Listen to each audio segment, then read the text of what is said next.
Oke teman-teman, balik lagi dengan saya Fikri Ridho. Seperti biasa saya akan mereaction soal sepak bola Indonesia dan juga tanggapan komentar dari netizen soal sepak bola tanah air. Seperti apa tanggapan mereka? Mari kita simak sama-sama. Let's go!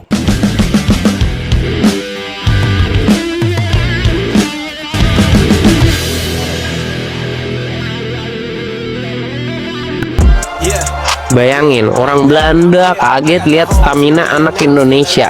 Namanya Mike Rajasa, kiper FC Utrecht U17.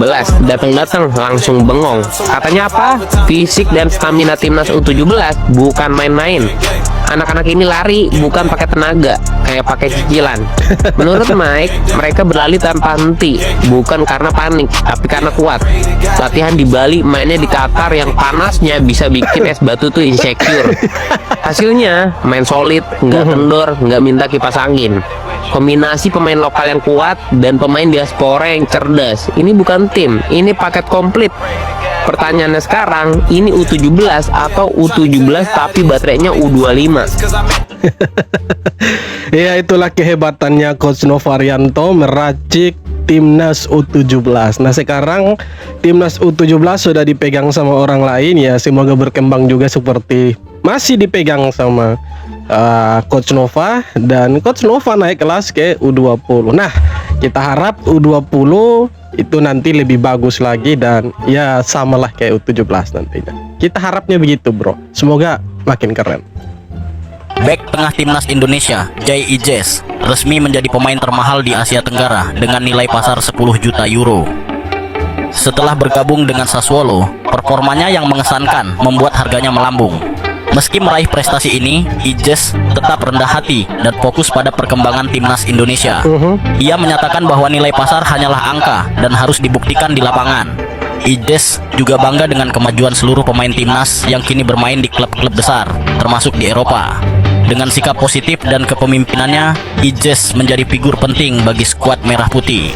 Di saat kita punya pemain itu lagi bagus-bagusnya, harga pasarnya naik, kemudian bermain di klub-klub besar di Eropa, ya tetangga kita yang bajunya itu kuning, jersinya kuning, itu malah harga pasar pemain naturalisasi abal-abalnya itu nol. Jadi nol kosong-kosongnya, nol-nolnya.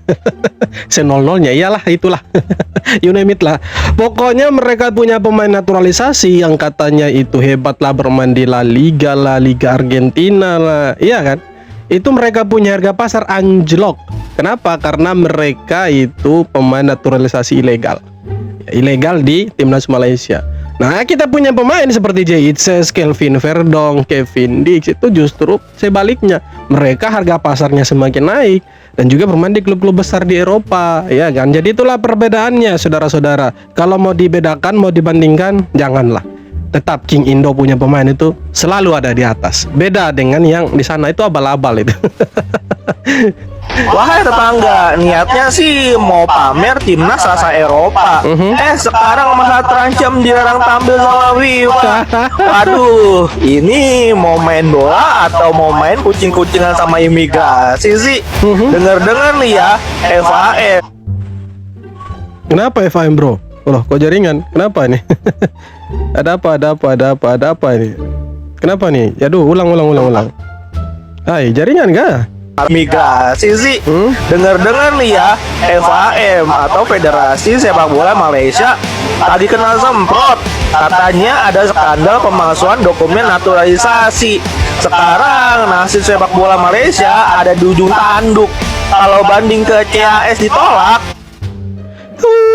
Kenapa satu nih? negara cuma bisa tanding lawan bayangannya sendiri. JDT yang tadinya raja di Asia Tenggara sekarang malah ketar-ketir.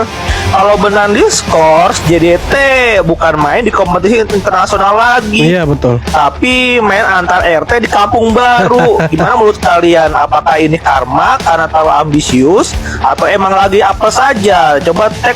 Ya, sebenarnya mau bilang karma, mau apes, dua-duanya sih sebenarnya. Karena ya mereka ini mau tiru Indonesia, ya kan. Apa yang dilakukan sama Indonesia itu dicobalah sama mereka, ditirulah sama Malaysia ini. Nah, apesnya mereka justru pakai cara curang, cara yang ilegal. Mereka naturalisasi pemain yang sebenarnya tidak punya garis keturunan Malaysia. Sebenarnya ada banyak pilihan kalau mereka mau naturalisasi pemain. Ada pemain-pemain yang jangka waktunya tinggal di Malaysia itu sudah cukup lama, lebih dari 5 tahun. Sebenarnya mereka bisa naturalisasi pemain-pemain itu karena secara regulasi FIFA itu boleh, bisa. Nah, mereka justru pakai cara instan. Nah, terakhir apa? Terakhir diinvestigasilah sama FIFA. Serius nih permasalahannya kan. Nah, 7 pemain itu ilegal semua, bro. Kasiannya lagi itu didenda sekitar 7 sekian miliar lah, 7,3 miliar rupiah lah. Pemain-pemainnya itu 1 tahun tidak boleh bermain bola. Makin bengkak lah kakinya itu kan. Bukan bengkak karena main bola, bengkak karena tidak tendang bola itu.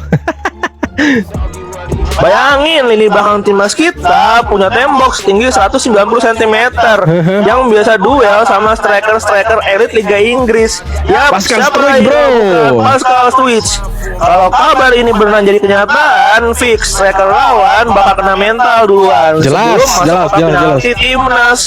Kualitas Struijk itu bukan kaleng-kaleng. Dia ini tipe back modern yang nggak cuma jago jaga lawan, tapi juga tenang banget bangun serangan dari bawah. Kalau dia beneran gabung, ini belakang kita bakal punya DNA Premier League yang bikin keren, pertahanan kan? Garuda makin berwibawa. Coba bayangin duet JIJ sama Pascal Struijk di belakang. Itu mah bukan pertahanan lagi namanya, tapi benteng Takeshi versi premium. Lawan mau lewat aja harus permisi 7 kali kayaknya. Menurut kalian kalau Pascal Struijk beneran gabung, skor Indonesia versus lawan tangguh di Asia bakal berapa nih?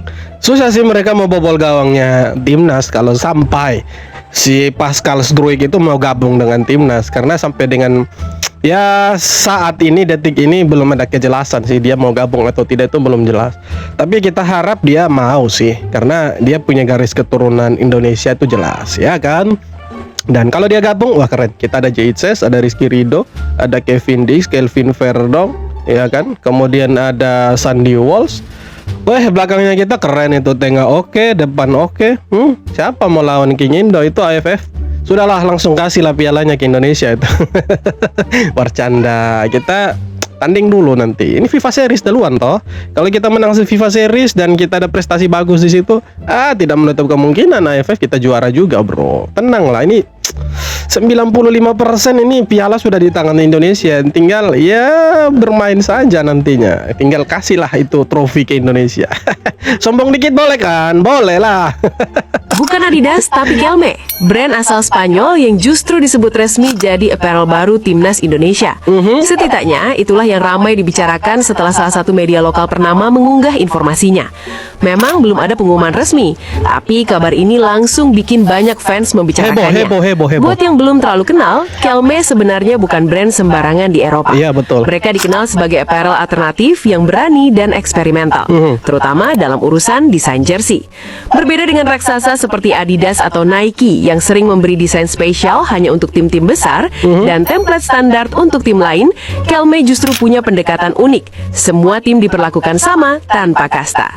Nah, ini kita menunggu ini siapa yang menjadi aparel untuk jersey timnas Indonesia. Apakah Adidas, Kelme, atau tetap Erspo, atau brand-brand lokal, kita tidak tahu. Tapi kalaupun itu nanti Kelme, ya pasti kita belilah jersey timnas yang ada tulisan Kelme-nya itu.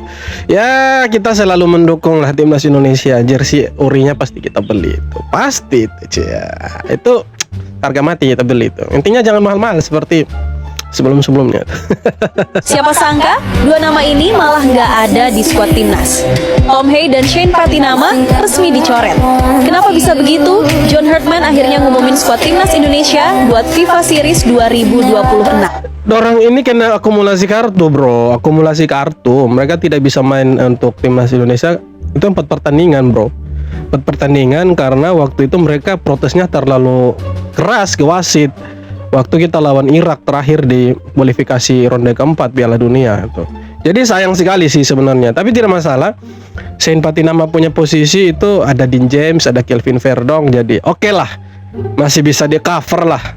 Nah, tengah ini Tom Haye sebenarnya di Vergener, tapi ya lebih afdol, lebih enak kalau Tom Haye sama Joe Pelupesi itu tandem. Oh, enak sekali dilihat di tengah itu. Negara peringkat 180 dunia ajak timnas Indonesia duel di FIFA Matchday Siapa Maret. 180 Bukan dunia meremehkan, nih? tapi Garuda sudah ada agenda lain. Menurut beberapa media Bangladesh, negara yang saat ini menempati peringkat 180 FIFA, Bangladesh secara resmi tertarik menantang timnas Indonesia pada FIFA Matchday Maret 2026. Jepang hijau. Meski peringkatnya jauh di bawah Indonesia, Garuda pasti tidak memandang rendah. Iya, iya. Undangan ini tetap dihargai sebagai bagian dari sepak bola internasional. Yes, betul. Namun sayangnya, laga ini sulit terwujud. Bukan karena menolak, tapi karena agenda timnas Indonesia sudah padat di periode tersebut. Ya, kita ada FIFA Series, ada AFF, sama ya persiapan untuk Piala Asia di tahun depan lah. Ya tapi kalau mau lawan boleh-boleh saja, mereka nantang bro, ya nantangin balik lah, ajar. Harusnya gitu sih, tapi ya kita tunggulah. Kalau sampai terjadi, dibantai-bantai itu Jepang hijau, ya waktunya pembalasan untuk Jepang. Bukan Jepang yang ori, Jepang kawin. Jepang kalah, Realistis Jepang tapi hijau bikin bro. nyesek. Joey Pelupesi akhirnya angkat bicara soal masa depannya bareng timnas Indonesia. Mas Joey mengaku sangat hancur ketika timnas gagal lolos ke Piala Dunia 2026. Padahal menurutnya Hancur, bro, ini adalah hancur. peluang paling realistis Semua kita sepanjang karirnya hancur. buat ke panggung dunia. Waktu itu saya yakin 100% bisa ke Piala Dunia. Kalau Ya, Anda ya, kalah ya. 2 Kita kali juga berarti yakin, Anda bro. memang tidak pantas mendapatkannya. Dan tiba-tiba semuanya berakhir. Saya benar-benar hancur. Rasa kecewa itu bahkan bertahan lebih dari 2 minggu karena Joey tahu ini jadi satu-satunya kesempatan dalam hidupnya buat ke Piala Dunia. Ya. Pasalnya di tahun 2030 mendatang usia Mas Joey udah 37 tahun. Oh, sudah Dan tua mungkin aja dia. Piala Asia 2027 jadi panggung resmi terakhirnya bareng timnas Indonesia. Ya seharusnya kita bisa lolos Pak Joey Pelupesi. Tapi kan tahu sendiri, kita ada pelatih yang bagus, yang sebenarnya kita bisa lolos Piala Dunia, malah digantikan dengan si Patrick Bintang Laut itu kan. Akhirnya apa? Akhirnya ya kita gagal lolos, bahkan kalah 2 kali itu di ronde keempat bro. Jadi ya memang kita tidak punya harapan ke sana. Kecewa pasti, semua pemain pasti kecewa, supporter apalagi itu kecewanya berat sekali itu. Galau kita. Hampir-hampir tidak makan 3 hari 3 malam. Ya karena timnas gagal lolos Piala Dunia, karena ekspektasi kita sudah besar.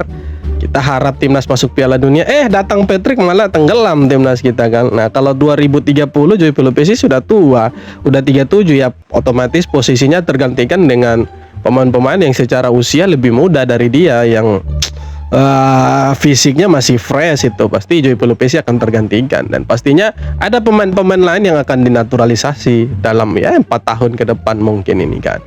Jadi ya itulah, dan ya mungkin dia terakhir main untuk timnas ajang resmi mungkin di Piala Asia tahun depan. Itu kan paling dekat agenda timnas untuk level-level Asia itu kan Piala Asia bro. Jadi ya kemungkinan besar akan ke sana lah nantinya.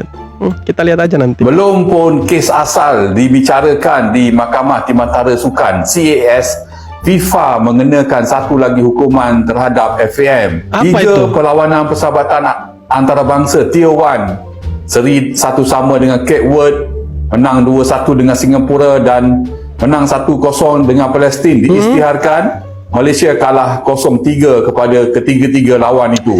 Pada masa sama, FAM turut didenda RM51,414 atas kesalahan menurunkan pemain yang tidak layak. Sudah pasti ia akan memberi kesan kepada pemotongan mata dalam ranking dunia. Kesan Jelas lah. dominonya ataupun gambaran awal daripada keputusan ini adalah apa yang mungkin berlaku di kelayakan Piala Asia 2027. Tidak ikut Ketika kalian ini, itu. Malaysia mendahului kumpulan dengan 15 mata, hasil 5 kemenangan. Tapi boleh berlaku Malaysia ditolak 6 mata kerana menurunkan pemain warisan terbabit dalam perlawanan dengan Nepal dan juga dengan Vietnam ketika menang 4-0. Apapun, FAM akan membuat rayuan terhadap hukuman terbaru Rayuan ini. terus. Kita tunggu apa perkembangan selanjutnya. Memang mengecewakan apabila 1 keputusan seri dan 2 menang itu ditukar menjadi kekalahan 0-3. Follow saya untuk mengikuti.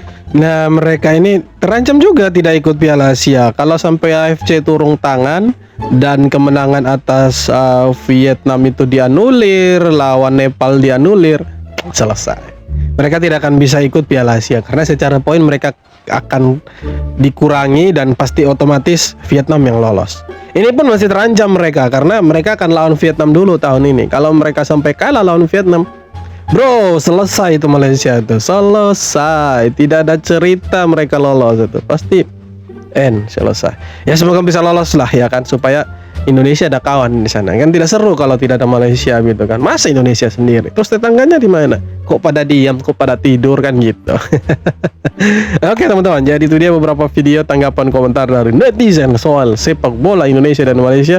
Dan seperti apa tanggapan kalian? Silahkan tulis kolom komentar.